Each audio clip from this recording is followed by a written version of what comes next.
Welcome to Oddball. Amin, Elhassan, Izzy, Gutierrez over there. As you can see, we've got a Tuesday show. So you know what we do on Tuesdays, Izzy? We do trivia. That's right. It's a game show with our game show host, Antonio. What's up, Antonio? What's up, Amin and Izzy?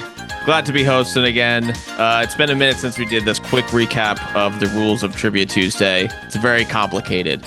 We have up to 6 different questions for each of you. Whoever gets the most questions correct is the winner. Reminder to think out loud. This is a podcast. We love to hear your thoughts. And in the event of a tie, a subjective tiebreaker question will be posed by yours truly for the deciding point. Look at that. Pen and paper out. Amin is ready to do some math or sure something. That's not notes. That could just be cheating. That wasn't in the rules, so I guess that's allowed. I don't know what the questions are. How could I cheat? Yeah. This is also the book LeBron read, apparently, with the clown quotes, if you watch this. All right. Okay, Izzy, we're going to get started with your first question. Only one player has a higher playoff point per game average than Luka Dončić. Who is that player? Is it a current player or all time? Well, we'll say it's all time. Okay. I'll give you that. I'll Just give you that. Give it away. One player who's got a greater points per game average than Luka Dončić in the playoffs. Gonna have to go with Michael Jordan. Somehow, ladies and gentlemen, he got it. His average is 33.4 points per game. That's for Mike. You could really hear my thinking, but really all I was doing was looking at Amin, looking like, wow, how could he get such a softball? And once he had that look on his face, I knew the answer. That's not a softball. That's a T-ball. That ball's not moving. They just put it there. They told you to whack at it as many times as you could. Is anyone ever breaking that record, by the way, that Michael Jordan record? The way scoring is going now, I have to assume someone is going to get to that point. But then it becomes this weird guy because Michael Jordan has like the balance of like really great playoffs, but then also if I don't make the playoffs, like if I don't, it's like either that or not make the playoffs is what I'm trying to say. So that way you get to like all the benefits of accumulating points, but you don't ever run into the risk of what happens if you're 40 years old in the playoffs. Like, hey, real easy. I just didn't make the playoffs. And but in terms of average, there can be guys in the league, and I could probably name a handful off the top of my head that would probably do stuff like this that can just dominate for like a round and get knocked out. And so their averages are really high, but they don't have to play as many games. So like the LeBron Jameses of the world who are making 10 straight finals appearances, that's a lot of average to maintain. Dude. But if you're only out there for 4 or 5 games, give me that average up. It's a pretty good point. Okay, I mean, let's get you on the board here. Time for your first question. Mike Conley is in his 18th season in the league. He has played in over 1,100 games, over 35,000 career minutes. And in that time, I mean, how many technical fouls has Mike Conley received? I love this. Like, Izzy gets a question where it's like, Luka Dončić and Michael Jordan. And I mean, Mike Conley. It's just the first 2 words. Mike Conley's a very nice young man. He's very polite. He's very cordial. Sportsmanship awards, the Dumars Award, all that stuff. But I'm pretty sure this question doesn't come out of the blue. So I'm going to say 1. It was 1 less than 1. I mean, it's actually 0. 0. So it is out of the blue. You guys decided to talk about Mike Conley today. 0 is the number. Thought he got teed up last week. Sounding guy. I mean, my God. He's got the second most minutes in the NBA history without a tech. Robert Parrish has the record with 45,704 minutes. Should Conley get one before he retires just for fun? What should he spend it on? Oh, man. What technical foul would I take if I could take a technical foul throughout my career? I mean, you just have to unload on a referee, right? Like for somebody that they just a horrible, horrible mistake. We're thinking about this the wrong way. Guys, you're asking how should Mike Conley get a technical foul? I'm asking who's the player in the league who says, you know what? I'm going to get Mike pushing past the limit. I'm going to get to Mike Conley and I'm going to make him get teed up. That's the question we should be asking. Who's doing it? Who's doing it? Rob Dillingham, his own teammate. It's going to piss him off so much and he's going to be like, damn it, get me a tee. Rudy Gobert be the first guy on that list? I don't know. Have you seen Rob play? A little frustrating sometimes. Have you heard Rudy talk? Izzy, I think it's time for your next question here. All right. Trae Young replaced which player on the NBA All-Star roster? Trae Young replaced an injured player on the NBA All-Star roster. Can I get a half a point for that? No, I know who he. It's not. It's a big guy, right? He replaced a big guy. I remember. See, now you got me all. Nod, Anthony. What are you doing? Got me all in a. I'm glad he's thinking out loud. I'm affirming that. That's all I'm doing. Now all I'm doing is just going back through our All-Star prediction show. Giannis Antetokounmpo. He misspelled it. He misspoke it. He mispronounced it. Whatever the hell. Now I get a. Guys, Trae Young is that guy. We were talking about this earlier. He's perennially like the replacement nom. What is it going to take for him to be a surefire all-star that we don't have to have someone be injured for him to make the team? It's crazy how people think of him versus Joel Embiid when Joel Embiid hasn't gotten far in the playoffs either and might not be considered a serious player. Like, I think there was a point in Trae's career where he kind of realized, shooting from distance is not necessarily my greatest strength. My greatest strength is getting anywhere on the floor that I can, and his quickness and his ability. And so now that he's doing that and dishing out 20 assists, like, I don't care who you are, like, you're dishing out that many assists, you've got to at least be thinking in terms of team and in terms of winning, right? So is it just his reputation that's holding him down? I mean, yeah, I would say shoot better than 41% from the field. That's my suggestion. His efficiency really hurt him, and I think there's an argument. I'm not saying it's a correct argument, but there's an argument that is the Hawks' success hinging on him, or is it hinging on Jalen Johnson? Because it seems like as soon as Jalen Johnson got hurt, they stopped winning. So I think there are questions like that, but ultimately, I agree with you. What makes him special is his passing. And I remember early on, he was like really bought into being the Steph Curry clone. And I said, no, stop trying to be Steph Curry. Be you. Do the things that you do well. And I think things have generally been better for him ever since he did that. Yeah, He's got to be like the lead in the role, the replacement's just the NBA version. Like it's his role, it's Trae Young's thing, because nobody's ever going to be snubbed quite as much as Trae has been snubbed. Snubbed by the establishment. That's Trae was mentioned by Chris Hayes last week when the Spurs were apparently targeting him as a potential suiter for Wemby. Chris Haynes. Isn't that what I said? You said Chris Hayes, and I'm like, from MSNBC? Sorry, I was thinking of Shameless. Guys. But Giannis is making shady comments in Milwaukee. Could he actually be the big man that winds up pairing up with Trae down the line, or how do you see that working out? Pairing up where? Yeah, that's the better question. Where do you think? Miami. It's not going to be in either of those two cities. It's not going to be in Milwaukee. It's not going to be in Atlanta. Okay. Let's move on here. I mean, let's get a nice softball in here for you. Ben Simmons will sign with the Clippers after being brought out by the Nets. What is the highest Ben Simmons has finished in MVP voting? Ooh. First of all, I thought that was a true or false question to me. I'll give you a multiple choice if you want. Okay, yeah, because it's like 7. I don't know. Give me some choices. All right, it's 7th, 12th, 14th. I'm gonna go with 12. Wow! Look at that, getting the Ben Simmons question right. Yeah. Once he does make it to the Clippers, do you see him making a difference there? Yeah, because again, like the NBA has this weird thing where if you get paid too much money, everyone says you suck, but then they don't realize like the things that you do well until you start doing them for damn near for free, relatively speaking. And then like, oh my God, how is this guy available? Like, yeah, he's been the same player the whole time. And so if you watch Nets games, and sadly I have, he's been playing well this year. And the big thing is he's not a point guard. They play him as a big. So for the Clippers, he comes in as a backup 5, backup 4. He can come in there. He can guard 1 through 5. He can give him another playmaker so Harden doesn't have to do everything. But he's not going to be bringing the ball up like he's Ben Simmons 2015 or 2017 in in Philadelphia anymore. So I think absolutely can help them. Also, help is relative. Are the Clippers going to go to the conference finals? Probably not, but it just makes them a little bit better. So why not? For minimum, do it. I'd like to see the situations. Can you put me in your household or wherever you watch these Nets games and like what scenario you have to watch these Nets games?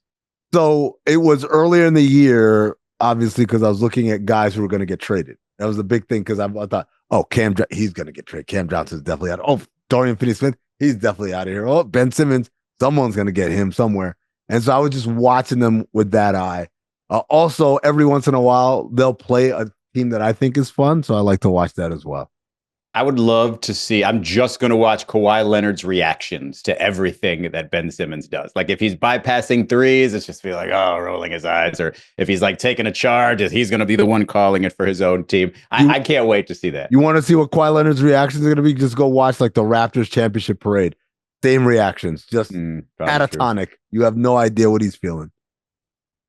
I mean, Izzy, I'm sorry. Let's see if we can get your third question here before the break.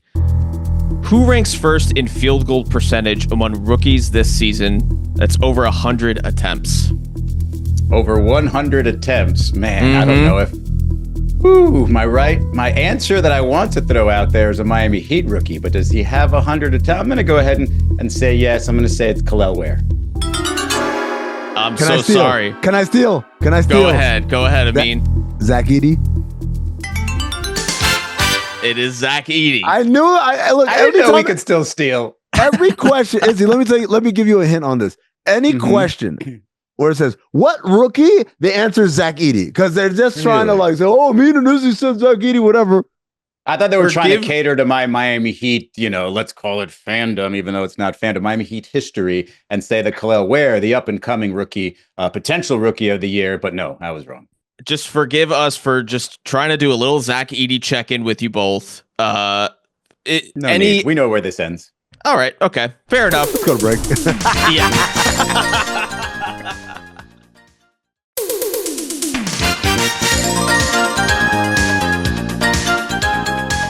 Welcome back to Trivia Tuesday. It's a nail biter here, folks. Izzy and Amin are tied with 2 points. Amin, let's get to your third actual question here after stealing Izzy's right before the break there. There are 4 players in NBA history with at least 3 teams that have retired their jersey. How many of those players can you name? The one I know off the rip, this is an easy one. Because I've been Time out. What? How many points is he getting on this question? You say how many can he name? This feels like an Amin building up the score against me. It's a point of name. And Izzy, let's say he stole one at the end there. Let's say you can steal one if the opportunity so arises. Sure. So let me start with the easy name. The easy name that I know because I attended one of his jersey retirements. It's Shaquille O'Neal, Orlando. Yeah, I'm about to say you better not. Miami, Orlando, LA. I'll name the teams, right? Like, there's another guy who I think it's a kind of a technicality because he played for the same city but different franchises. But I'm gonna say Wilt Chamberlain, Warriors, Sixers, and Lakers. This third one is tough. I'm talking out loud. These are not my submissions. Michael Jordan was one that came up because I know he's retired in Miami, and that's what a loophole that a lot of people don't remember. But I can't remember if he's retired in Washington or not. So I don't want to say Michael Jordan. Another name I'm thinking is Moses Malone, who, again, Sixers retired, Rockets retired. Does he have it retired anywhere else? I'm not so sure. And yet another one is Charles Barkley, where I know Suns and Rockets, but I'm not sure Suns and Sixers, but I'm not sure if the Rockets have retired his jersey. I'm going to go with my gut, and I'm going to say Moses Malone. No, do you have a guess? Go for it. I have a guess. I'm not very strong on this because he was one of my favorite players that I used to sort of have used to take deep dives in all the time. Is it Pete Maravich? Oh, good Pete one. Maravich. Wait, he's Jazz? Atlanta. And I think is it like the multiple Jazz? Isn't it like it's New Orleans and Utah? It's something strange. It's not just like he. It's something like that. It's not on the doc, so I'm not sure. But Bill Russell was retired by all 30 teams. By the way, that was the fourth player. Should the Mavs retire Luka's jersey, guys? Oof. I mean, again, by the way, I wouldn't have gotten Shaq because I wouldn't have remembered the Orlando jersey retirement. But should they retire Luka? I think it would be an insult to the fans.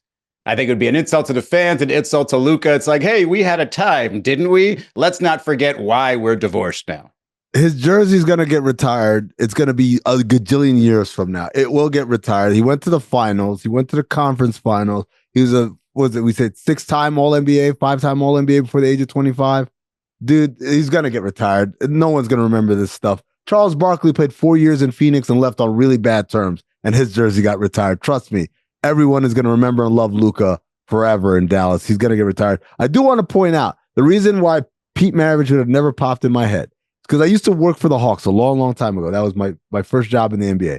And the only jerseys that were retired were Lou Hudson, Bob Pettit, and then Dominique Wilkins. And I was there for the Dominique Wilkins one. I remember Dikembe Mutombo getting retired. They apparently retired Pistol Pete Maravich's number in 2020, which is horse. That is just a clear play for like, we can't sell tickets, so let's have Pete Maravich tonight and remember him, even though he's not alive and there's nothing that. And happened. I'll be honest, the only reason I remember that is just from playing 2K.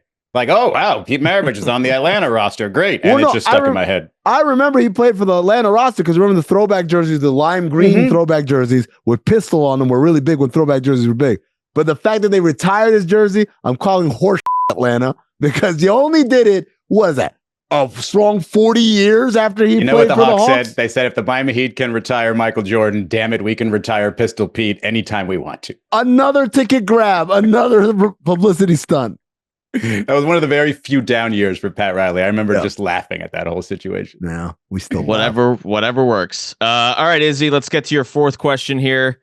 It's the return of the dunk score, guys. I know we were such huge fans of this when we asked about it last time. We saw a dunk with a dunk score of 118.2. It's the highest recorded so far this season. Izzy, who was the dunker? Wow, I don't even get multiple choice. I'll give you a hint. It was an Eastern Conference guard. Then it's not my guess. I was going to say John Collins because John Collins had one that was unreasonably high on the list. I'm like, why? And then I watched the dunk. It was just like a regular ass dunk score. John Collins is one of those guys whose career highlights will not match his career because he's got some great bangers and his career's just okay. All right, so let me see. An Eastern Conference guard. I don't even know if I remember one from this week. I'm going to go with, is this even a guard? I'm going to go with Franz Wagner, not a guard. It was Quentin Grimes. I knew it. Quentin Grimes. I knew it. Now Luke Cornett at the end of the third quarter. Cornett is 7-1. The Celtics beat the Mavs 122-107. Also, what a switcheroo, right? It's an Eastern Conference guard who did it when he played in the Western Conference. Right, you're right. It's like, yeah, he was just on two different conferences in the last week and a half. We are truly diabolical here on the Oddball production team. Should the NBA give out an award for the highest dunk score of the season? Absolutely not. Based on everything that I've seen about these dunk scores, it's far too subjective. No, absolutely not. And if they're going to start doing things like this, they need to put more sort of important on the dunk contest. If we're going to give out awards for dunks, you better be in a dunk contest. Also, get it right, nerds. If you're going to come up with a number that tells us how good the dunks are, you better get it right. You can't up and then say, oh yeah, now we're going to give an award out. Get out of here. It also can't be all like Celsius numbers. Like it's got to be, if the best has to be 100, like that's the top score, right? Yeah. This thing goes beyond that. That's if you're going into like 109.7, it's like, I don't know. Is that good? Is that bad? Izzy, you're doing a very anti-American thing here by demanding the metric system for this scoring. But I agree with you. I don't need to know about there's something higher than 100. All right. I mean, let's get to your fourth question here. Also, a little bit analytical. Who had the highest vertical leap at last season's NBA Draft Combine? So these are the rookies that are playing now, right? Yeah, that's what we're asking. Last season's. So this isn't. I have a hint. Wait, hold on. It's not Zach Edey. Is that the hint? No, it's not, but great deductive reasoning there. It's a Western Conference guard, though. A Western Conference guard who would have had... I feel like there's like a trick question here. Has his name been said already during this show? Follow-up questions show? I didn't know we could get. His name has not been said. Okay. In this show? No. In this show, this episode right now? No. Okay. I'm going to go with rookie guard. Is it? But he's not really a guard. I'm going to go with Stephon Castle. I'm sorry. It's Reed Shepherd. No 40.6 inches. I'm gonna complain and pretend like I wanted to steal that, but I had no idea. Yeah. I'm sorry. Yeah, how uncouth of me as the host. Wow. Will he ever make it out of the G League, guys? Do we believe in Reed Shepherd? I know Tom Haberstroh does. Yeah. Look, I think Reed Shepherd's a good player on a stacked team. Like he would be. I mean, look, if he was playing for the Wizards, he'd be a regular in that rotation right now. He does more than just shoot. If you watch, I think he had a huge, at least one big G League game. Like that guy's an NBA player. I don't think so did Bronny, by the way. Bronny had a huge G League game too. Yeah. Reed Shepherd. Yeah. It's funny. Izzy was like, I think he could be a good player on a stacked team. I'm like, he is on a stacked team right now. No, I think he is on a stacked team. That's the problem. That's why he's not being. I think he could. I'm sorry, I might have misspoke. He could be a good player on a team that's not as stacked as the Houston Rockets right now. Yeah, 49 points in his G League debut. If he played for a bad team, he'd be playing all the time and putting up crazy numbers. He doesn't play on a bad team. That's why I think in time, yes, he'll be a decent NBA player. But can we pause for a second? Yes. The greatest vert from last year's rookie class, Reed Shepherd. That's pretty shocking. Like that might be one of the most shocking answers we've seen on this Trivia Tuesday. His dad had a little bounce too, man. Jeff Shepherd, man. I don't remember Jeff Shepherd. But do you remember Reed Shepherd dunking at Kentucky? No. I don't. Hell no. But Reed Shepherd is also my height. That's the other part of this. Or it's like, all right, yeah. Like he's got this weird thing where he can look really young, but if he does just the mustache, absolutely looks like a cop in his 30s. I bet his dunk scores are absolutely sick. Okay, Izzy. Question 5. Who is the youngest player in NBA history to record 10 or more made field goals in one game without a miss? It happened this season. Mateus Buzelis. Is that how you say his name? Just like that, as he ties it up. Well, did you not see the box score? Did you not see who they were playing that day? It was the Miami Heat. He did that against Miami, so I watched every minute of it. Yep, that was on February 4th. Buzelis, a name that will haunt me forever. Because last year I told the story before. Last year at All-Star for SiriusXM, I had to interview a bunch of G League rising stars, and he was one of them.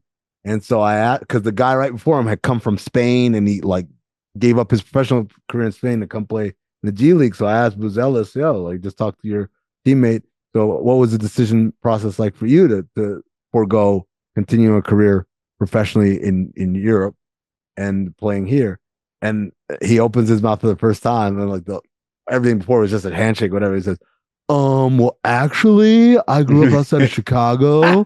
My parents are from Lithuania, though. And I was like, oh my God, man. And so at that moment, I was like, I have nothing against this kid. He's a good kid, but I'm rooting for him to be the most irrelevant player in NBA history. Because if he ever blows up, like that story is going to live forever. And of course, he might be one of the, I don't know if anybody's done this, but nobody's won them both, but he could win a dunk contest and a 3-point shooting contest. All right, folks, it's tied, which means we have to go to a subjective tiebreaker question. For the win, what event should be added to All-Star Weekend? Izzy, you go first. Buzz in. Oh, okay, I'll go first. Easily for me, it's a game of horse. It's no worries about getting injured. You've got Luka Dončić throwing, 3/4 court bombs off of the scoreboard. You got Steph Curry, 30 foot up in the air layups. That's got to be the one, of course. This is easy. Giving a contest. Strap them up with heart monitors, and the person with the highest peak, that's the guy that wins. Amin, I think I got to give it to you. Great round of trivia, folks. Yeah, I saved All-Star Weekend. Heart monitor.